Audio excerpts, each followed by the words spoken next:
How to fix OnePlus 3. keeps disconnecting from Wi-Fi problem। नमस्कार दोस्तों, स्वागत है आप सभी का तिकराज यूट्यूब चैनल पर।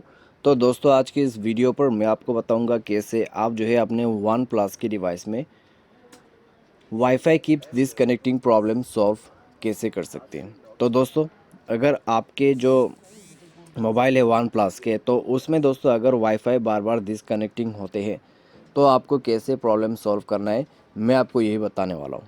ठीक है, वीडियो को अंत तक देखिएगा दोस्तों।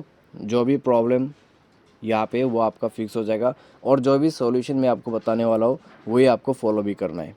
ठीक है, तो वीडियो के साथ साथ बने रहिए, साथ साथ चैनल को सब्सक्राइब करके बेल आइकन को क्लिक कीजिए। अगर आप ऑनलाइन पैसा कमाना चाहते हैं तो वीडियो डिस्क्रिप्शन पर लिंक मिल जाएगा और किसी भी प्रॉब्लम के रिगार्डिंग पर आप हमें ट्विटर पे फॉलो करके मैसेज कर सकते हैं।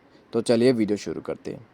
तो दोस्तों अगर आपके वाईफाई डिसकनेक्ट होते हैं बार बार रिपीटेडली, तो आपको सबसे पहले क्या करना है, आपको यहाँ पे जो मोबाइल है उसको रिस्टार्ट कर देना है। ठीक है, मोबाइल को रिस्टार्ट करना है और उसके बाद चेक करके देखना है। अगर प्रॉब्लम सॉल्व हो जाते हैं तो अच्छी बात है, अगर प्रॉब्लम सॉल्व नहीं होते तो दोस्तों आप जाइए अपने मोबाइल के सेटिंग पर, स्क्रॉल डाउन कीजिए, सिस्टम पर क्लिक कीजिए और उसके बाद रीसेट ऑप्शन पे क्लिक करके reset wifi mobile and Bluetooth पर क्लिक कीजिए और रीसेट सेटिंग पर क्लिक कीजिए। जैसे ही दोस्तों आप रीसेट सेटिंग पर क्लिक करोगे आपका सेटिंग रीसेट हो जाएगा और उसके बाद दोस्तों आप चेक करके देखिए। तो जब दोस्तों आपका यहाँ पे रीसेट सेटिंग हो जाएगा नेटवर्क का, तो आपका प्रॉब्लम भी सॉल्व हो जाएगा। अगर प्रॉब्लम सॉल्व हो जाता है तो ठीक है, अगर प्रॉब्लम सॉल्व नहीं होते तो दोस्तों आपको क्या करना है, आपको सिंपली जाना है वाईफाई में और वाईफाई में कुछ सेटिंग्स यहाँ पे चेक कर लेना है। जैसे कि आपका वाईफाई यहाँ पे ऑन है या नहीं है। ठीक है, उसके बाद आपका जो वाईफाई है यहाँ पे आप टर्न कर दीजिए, टर्न ऑन ऑटोमेटिकली का ऑप्शन जो है उसको बनी रखना। तो यहाँ पे कुछ इस तरीके का सेटिंग्स होना चाहिए जैसे कि आप देख पा रहे हैं।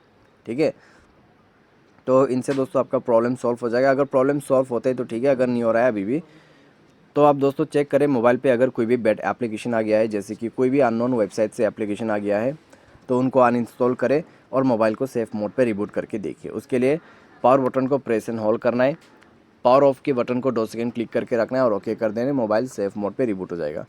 जैसे ही मोबाइल सेफ मोड पे रिबूट हो जाएगा उसके बाद दोस्तों आपको करना क्या है, चेक करके देखना है। अगर आपका प्रॉब्लम सॉल्व हो जाता है तो ठीक है, अगर आपका प्रॉब्लम सॉल्व नहीं होते तो दोस्तों आप जाइए सेटिंग, उसके बाद सिस्टम पर क्लिक करें। ठीक है, एंड आपको यहाँ पे सॉफ्टवेयर अपडेट करना है। सॉफ्टवेयर अपडेट जैसे आप कर लोगे आपका प्रॉब्लम सॉल्व हो जाएगा। मान लीजिए दोस्तों by any chance software update के बाद भी प्रॉब्लम हो रहा है तो जाइए दोस्तों सेटिंग पर, उसके बाद सिस्टम पर क्लिक करें, रीसेट ऑप्शन पे क्लिक करके इरेज ऑल डेटा कर दीजिएगा। जैसे ही इरेज ऑल डेटा होगा आपका प्रॉब्लम सॉल्व हो जाएगा। तो इस तरीके से आप अपने प्रॉब्लम फिक्स कर सकते हैं। उम्मीद करते हैं दोस्तों आपको ये वीडियो पसंद आया होगा। Thanks for watching.